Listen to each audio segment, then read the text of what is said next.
Hello student, how are you? तो finally CBSE का sample paper release हो गया है, क्लास 10th मैथमेटिक्स टर्म 2। ठीक है। टर्म 1 का ऑब्जेक्टिव था और टर्म 2 का यहाँ पर जो सैम्पल पेपर रिलीज हुआ है टोटली सब्जेक्टिव है। यहाँ पे सिंगल क्वेश्चन ऑब्जेक्टिव नहीं है। यहाँ पे जो क्वेश्चंस का मार्क्स है 2 मार्क्स के हैं, 3 मार्क्स के एंड 4 मार्क्स के क्वेश्चंस हैं। ठीक है। तो एनालिसिस स्टार्ट करने से पहले सबसे पहले हम चैप्टर वाइज वेटेज के बारे में समझते हैं कि इस सैम्पल पेपर में जो चैप्टर वाइज वेटेज है, तो मोर और लेस जैसा इस सैम्पल पेपर में है वैसे ही चैप्टर वाइज वेटेज आएगा। ठीक है। तो टर्म 2 के सिलेबस के अकॉर्डिंग जो फर्स्ट चैप्टर है that is chapter 4 quadratic equation. फिर कौन सा है? Chapter 5 arithmetic progression, AP. एक नेक्स्ट इसके बाद फिर नेक्स्ट कौन सा? Chapter 9 application of trigonometry.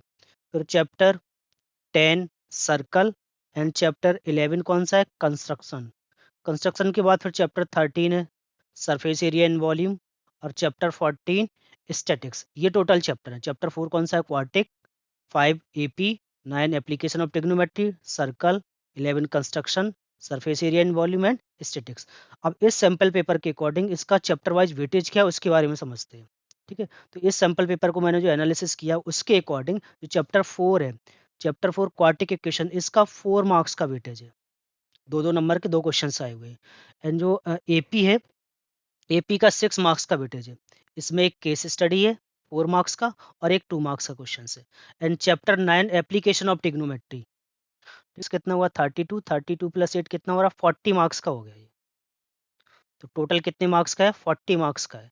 ये चैप्टर वाइज एनालिसिस हो गया वेटेज का। अब क्वेश्चंस के बारे में बात करते हैं कि यहाँ पे टोटल टाइम अलाउड कितना है? 2 आवर्स टाइम है। कितने hour? 2 hours. And total number of questions कितने हैं? 14 क्वेश्चंस हैं। तो आपके लिए टाइम सफिशिएंट है। मतलब जो टर्म 1 का पेपर था उसमें इन जनरल बच्चों की यही मतलब एक कंप्लेंट थी कि टाइम सर बहुत टाइम कम बहुत था, तो टाइम की वजह से कुछ क्वेश्चंस को हम एनालिसिस नहीं कर पाए, कुछ कैलकुलेशन की वजह से लेंदी हो गए थे। तो यहाँ पे इन्होंने जो सीबीएसई ने इस बार सैम्पल पेपर दिया है इसमें 2 आवर का टाइम है और नंबर ऑफ क्वेश्चंस कितने हैं? 14। सफिशिएंट टाइम है, आराम से कर सकते हैं आप। और इसको 3 सेक्शंस में डिवाइड किया है, ए, बी एंड सी। अब यहाँ पे क्या? ऑल क्वेश्चंस आर कंपलसरी, यहाँ पे कोई भी चॉइस नहीं है, नो चॉइस। ठीक है। टर्म 1 में आपके पास कितने क्वेश्चंस थे? 50 क्वेश्चंस थे और आउट ऑफ 50 आपको 40 अटेम्प्ट करने थे, मतलब 10 क्वेश्चंस का चॉइस था टर्म 1 में। टर्म 2 में यहाँ पे क्या है? No choice, all questions are compulsory. ठीक है। अब चॉइस कैसे देते हैं? चॉइस यहाँ ने इंटरनल दी होगी। तो section A comprises of 6 questions. Section A में 6 क्वेश्चन है, कितने मार्क्स के? 2 मार्क्स के। और इंटरनल चॉइस दिया है 2 क्वेश्चंस में। ठीक है। तो 2 क्वेश्चंस में क्या है? यहाँ पे इंटरनल चॉइस है। एंड सेक्शन बी में कितने हैं? 4 क्वेश्चंस हैं। कितने मार्क्स के? 3 मार्क्स के। इसमें इंटरनल चॉइस कितना है? 1 क्वेश्चंस का है। तो जो 2 मार्क्स के क्वेश्चंस हैं उसमें इंटरनल चॉइस कितना है? 2 क्वेश्चंस का है। और जो 3 मार्क्स के हैं उसमें इंटरनल चॉइस कितना है? 1 क्वेश्चंस का है। तो 6 क्वेश्चन तो ये हो गए और 4 ये हो गए। 6 प्लस 4 कितने हो गए? 10। एंड सेक्शन सी में क्या है? 4 क्वेश्चंस और 4 मार्क्स। 4 questions of 4 marks. तो 6 प्लस 4 कितने हुए? 10। और 10 प्लस 4 कितने हो गए? 14। अब ये 4 मार्क्स के क्वेश्चंस हैं। अब इस 4 मार्क्स के क्वेश्चंस में 2 केस स्टडी है। It contain 2 case study based questions. ठीक है। यहाँ पे कितने? 2 केस स्टडी बेस्ड क्वेश्चंस हैं और 2 क्वेश्चंस आपके 4 मार्क्स के। तो जो सेक्शन सी है वो कितने मार्क्स का है? 16 मार्क्स का है। और सेक्शन बी कितने मार्क्स का है? 12 मार्क का है। और सेक्शन ए बी कितना है? 12 मार्क का है। ठीक है। तो 12 12 24 और कितने हो गए? 40 मार्क्स का वेटेज हो गया। अब हम इसमें जो क्वेश्चंस है, क्वेश्चंस का लेवल कैसा है, किस टाइप के क्वेश्चन सैम्पल पेपर में दिए हैं, तो कुछ क्वेश्चन सॉल्व करके चेक कर लेते हैं सो दैट आपको आइडिया आ जाएगा क्वेश्चंस का लेवल किस टाइप का आया हुआ है। ठीक है। ये तो हमने एनालिसिस कर लिया कि वेटेज कितना हुआ, टोटल 40 वेटेज है। और पैटर्न क्या है? 40 टोटल नंबर ऑफ क्वेश्चंस कितने हैं? 14 क्वेश्चंस हैं, 2 आवर्स हैं, टाइम सफिशिएंट है। A B C section A में 6 है, बी में कितने हैं? 4 क्वेश्चंस हैं, सी में कितने हैं? 4 क्वेश्चंस हैं। एंड 2 केस स्टडी है। कितनी केस स्टडी यहाँ पे? 2। अब कुछ क्वेश्चन सॉल्व करके चेक कर लेते हैं। सी। ठीक है। सेक्शन ए का क्वेश्चन है एंड ये क्वेश्चन कितने मार्क्स का? 2 मार्क्स का है। इसको सॉल्व करते हैं। उसने क्या देगा? Find the value of A25 minus A15 from this AP. AP ये गिवन है। तो अगर एपी ये है तो यहाँ से आप देखो ए कितना होगा? फर्स्ट टर्म कितना हो गया? 6। एंड कॉमन डिफरेंस निकाल लेते हैं डी। तो डी कितना आएगा? 9 माइनस 6 कितना हुआ? 3। D3 आ गया। और आपको क्या निकालना है? A25 minus A15। तो अभी आप अलग अलग मत निकालो इनको, आप पहले सॉल्व कर लेते हैं फॉर्मूला के बेस पे, वहां से आपको आइडिया आ जाएगा। A15 A25 कितना होता है? A plus 24D। Minus A15 कितना हो जाएगा, A प्लस 14D। ठीक है, तो इसको सॉल्व किया, कितना आया, A plus 24D minus A minus 14D। ए से तो ये कैंसिल हो गया, 24 माइनस 14 कितना आ रहा है, 10 आ रहा है। कितना आ रहा है, 10D। और D कितना है, 3। तो डायरेक्ट D की वैल्यू पुट कर दो यहाँ पे, कितना हो जाएगा, 30 आंसर आ गया। ठीक है, तो क्वेश्चंस भी इजी है, बहुत ज़्यादा टफ नहीं लग रहे, देख लो डायरेक्ट आ रहा। मतलब अब सिंपली आप डायरेक्ट क्या किया, आपने फॉर्मूला पुट किया, पहले A25 राइट किया, A25 कितना होता है, A plus 24D। And A15 कितना होता है, A प्लस 14D। कौन से फॉर्मूला से, nth टर्म के फॉर्मूला से, an is equal to A plus n minus 1 × D, ये वाला फॉर्मूला यूज किया हुआ है। ठीक है, तो ये क्वेश्चन कितने मार्क्स का है, 2 मार्क्स का क्वेश्चन है। कुछ और क्वेश्चंस देख लेते हैं, लेट्स सी। में क्या है कि find the value of m so that the quadratic equation has two equal root. अब यहाँ पे सीबीएसई ने प्रिंटिंग मिस्टेक की है इस क्वेश्चन में। ठीक है, यहाँ पे ये इन्होंने ऐसे दिया है mx 5x माइनस 6 प्लस 9 भी है, और यहाँ पे 9 क्या है, मिस है। जो उन्होंने आंसर की दी है उसमें 9 लिया हुआ है, और क्वेश्चन पेपर में 9 नहीं लिया हुआ है। तो पहले इसको स्टैंडर्ड फॉर्म में मल्टीपल करते हैं, तो mx को इसके साथ मल्टीप्लाई कर लेते हैं। कितना हो जाएगा, 5m(x² minus 6m(x) plus 9 is equal to 0। ये क्वाड्रेटिक इक्वेशन हमारा स्टैंडर्ड फॉर्म में आ गया। तो ये कितना हो गया, 5m² minus 6mx plus 9 equal to 0। अब यहाँ पे कंडीशन इक्वल रूट, अब इक्वल रूट है तो b² माइनस 4ac, ये क्या आएगा, इक्वल टू 0। और b कितना है, माइनस 6m, तो यहाँ पे कितना हो जाएगा, माइनस 6m² माइनस 4, a कितना है 5m, और c कितना है 9, इक्वल टू 0। ये कितना हुआ, 36m² माइनस, और 9 5 जा 45, और यहाँ पे ऐसे इसको ऐसे ही रहने देते, मल्टीप्लाई नहीं करते हैं। 4 × 5 × 0। अब इसमें और इसमें देखो, 9 4 जा कितना हो रहा है, 36। ठीक है, तो इसको मल्टीप्लाई कर लेते हैं, 9 4 जा 36। तो 36 कॉमन दिख रहा है आपको, 9 4 जा 36, 36 × 5m। अब दोनों में 36m कॉमन है, कितना कॉमन है, 36m। तो 36m आपने कॉमन लिया, तो यहाँ से कितना आ जाएगा m, और यहाँ कितना बचा, माइनस 5 इक्वल टू 0। अब ये टू नंबर्स का मल्टीप्लाई करने पे 0 आ रहा है, तो दोनों 0 अलग अलग पॉसिबल है इस टाइप से।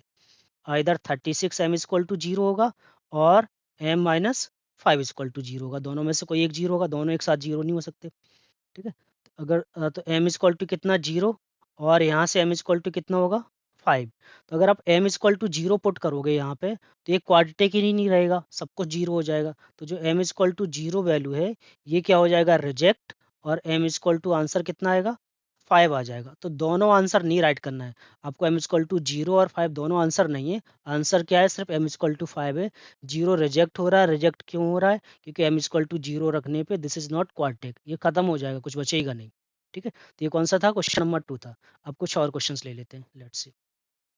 दिस इज ऑल्सो एक इम्पॉर्टेंट क्वेश्चन है, थर्ड।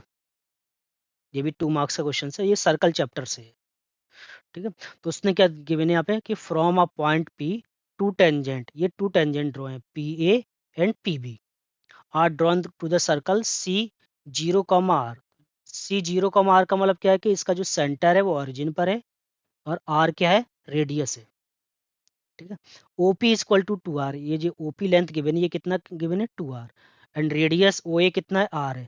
तो आपको एंगल फाइंड करना है APB, मतलब ये वाला एंगल निकालना है, APB पूरा। ठीक है, तो इसमें से जो एक साइड का एंगल है वो हमने लेट कर लिया थीटा, इतना लेट कर लिया थीटा, ये वाला।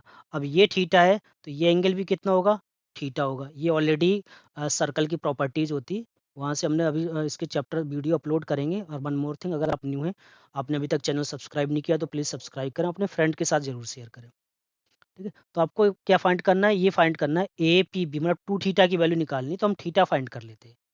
ठीक है, अब ये पॉइंट ऑफ कांटेक्ट क्या है, ए है, और ओ सेंटर। तो पॉइंट ऑफ कांटेक्ट को अगर हम सेंटर से ज्वाइंट करते हैं, तो ऑलवेज क्या होता है, परपेंडिकुलर होता है। तो यहाँ पे तो 90 हो गया। ठीक है, तो हम ट्राइंगल कौन सा लेंगे, PAO। इस ट्राइंगल को हमने वहां से कॉपी किया, और यहाँ पे पेस्ट कर दे रहे हैं। कौन सा ट्राइंगल, PAO। ये ट्राइंगल हमने वहां से कॉपी करके इधर पेस्ट कर दिया, सो दैट यहाँ से आपको पिक्चर थोड़ी सी क्लियर हो जाएगी, PAO। ये आर है, OP 2R है, और यहाँ पे कितना है 90 है, और ये थीटा है। ठीक है, आपको थीटा निकालना है। तो यहाँ पे हम यूज करेंगे ट्रिग्नोमेट्री, P/H, पंडित बद्री प्रसाद वाली फॉर्मूलेज। तो ये देखो OA अपॉन OP क्या होगा, जो गिवन साइड है OA गिवन है, OP गिवन है, तो इन्हीं को डिवाइड कर दिया। अब ये थीटा है, थीटा की अपोजिट साइड OA है, तो ये परपेंडिकुलर हो गया। ये क्या हो गया, परपेंडिकुलर। और ये 90 के अपोजिट OP है, तो ये क्या हो गया, हाइपोटेनस। अब P/H परपेंडिकुलर अपॉन हाइपोटेनस क्या होता है, साइन। ये कितना हो जाएगा, साइन थीटा। और OA कितना है, A है, OP 2R है, सॉरी ये OA R है, OP कितना है 2R, तो साइन थीटा आ गया। तो यहाँ से साइन थीटा इजक्वल टू कितना आया, 1/2। अब साइन थीटा में 1/2 वैल्यू कब होती है, 30 डिग्री पे। तो थीटा कितना आ गया, 30 आ गया। थीटा 30 आया, तो आपको एंगल कौन सा निकालना था, APB, एंगल APB। ये किसके इक्वल है, थीटा प्लस थीटा, ये पूरा हो जाए ना 2 थीटा, तो कितना है 2 थीटा, ये कितना हो गया 60 डिग्री हो गया। ये कितना हो गया 60। ठीक है, तो ये थीटा मिल गया। और हमें क्या बताना था, उसने बोला कि what type of triangle APB। अब हमें ट्राइंगल APB के बारे में बताना है कि किस टाइप का ट्राइंगल है। ठीक है, तो आप ये देखो AP is equal to PB, ये तो लेंथ ऑफ टेंजेंट इक्वल होंगी, AP is equal to PB। अब ये अगर टेंजेंट इक्वल है तो इनके जो अपोजिट एंगल होंगे वो भी इक्वल होंगे। तो angle A is equal to क्या होगा, एंगल B, दोनों इक्वल आएंगे। ठीक है, तो इस ट्राइंगल में angle P plus A plus B, ये कितना आएगा 180। और जो एंगल P है वो कितना आ गया, 60 आ गया। अभी आपने निकाला एंगल P 60, और ये A एंड B दोनों इक्वल हैं, तो angle A plus angle A equal to कितना हो जाएगा, 180। तो यहाँ से ये 2 एंगल A इक्वल टू कितना आ रहा है, 180 माइनस 60। तो एंगल A इक्वल टू कितना आ रहा है, 2 एंगल A कितना आ रहा है 120, तो एंगल A इक्वल टू कितना आ रहा है 60 आ रहा है। अब एंगल A 60 है, तो एंगल B भी ये भी कितना होगा 60 होगा, दोनों एंगल इक्वल है। भाई अगर लेंथ ये P A equal to P B, side equal है, तो उनकी अपोजिट एंगल भी क्या होंगे, इक्वल होंगे। तो एंगल पी कितना है 60, ए कितना है 60, बी 60, तीनों 60 आ गए। तो ये ट्राइंगल कैसा हो गया, इक्विलेटरल ट्राइंगल हो गया।